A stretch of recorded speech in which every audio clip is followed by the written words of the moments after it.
Hi, my name's Geoff. We're at Calgary Cycle. I'm going to be working on this Trek Marlin behind me, and we're going to be going over some of the basics just to set up your front derailleur.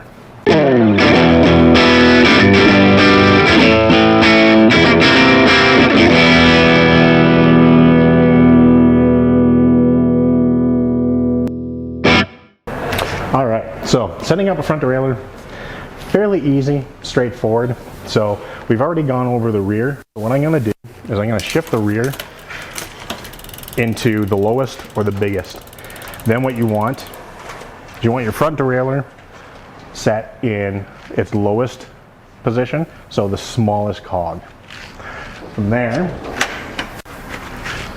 if you're starting from scratch, I always loosen off my cable so it's not creating any tension.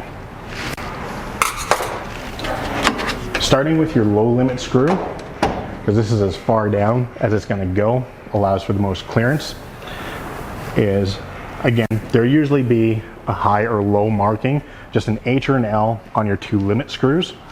And what you want to do is just set the backing plate of your front derailleur about 1 millimeter away from the widest plate on your chain. So looking down, both straight down at it and from back to front, lining it up. You got about 1 mil of clearance. What that does is it allows the chain to actually drop into the lowest without actually dropping off, as well as not rubbing on your actual derailleur, because rubbing on the derailleur, it just kind of drives people a little nuts. So from there, I'm going to retension my cable. Pull nice and tight on that. You don't need to pull too tight because you have a barrel adjuster and you can tension it or loosen it off from there. Because from there, what you want is to make sure to have enough room on your barrel adjuster to back it off or tighten it up without it being too excessive. Really shouldn't need more than 2 or 3 full turns at the absolute most. So from there, what I'm going to do is I'm going to start shifting up. And in my middle ring, what I want to look for is a gap. So from the top of your chainring teeth to the bottom of your front derailleur on the outer plate, your height, you want roughly about 1 millimeter of height. And that's just for clearance. That also allows the chain to travel up on its ramps and its gaps from one chainring to the next nice and smoothly. If you'll look at most front derailleurs, you'll see indents in multiple spots. That's their ramping.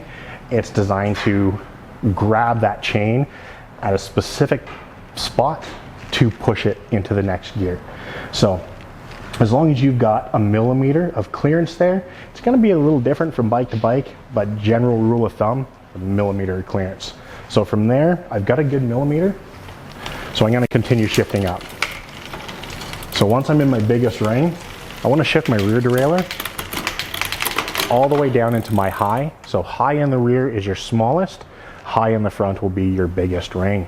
And I want to do the same thing with my front derailleur in the high gear as I did in the low. So now what I'm going to do is I'm going to adjust my limit screw and dial that in, and I'm looking for the exact same thing. I want where this ramp hits or clears your widest link on the chain. Again, it's another millimeter. Now these are rough guidelines. It's somewhere usually between 1/2 millimeter and 1 millimeter. Millimeter gives you plenty of room though. So all I'm gonna do is dial this in. Again, looking straight down and from front to back. I wanna make sure there's enough clearance so as this runs, it doesn't rub. So as you can hear, right now it's rubbing. So dialed in a little too much. We're gonna back that off just a hair. No rubbing. So we're good. So we got our height, millimeter up from the chain rings. We got 1 millimeter of clearance in the low from the back plate. We've got 1 millimeter of clearance from the front plate in your high gear. And the only last thing to really look at is when you're looking down, you want your front derailleur to be perfectly in line with your chainring. You want everything to be nice and parallel. If it's off, in or out, it's going to cause misshifting. It's always going to rub no matter what gear you're in, and you're just going to have to reset it. That's it.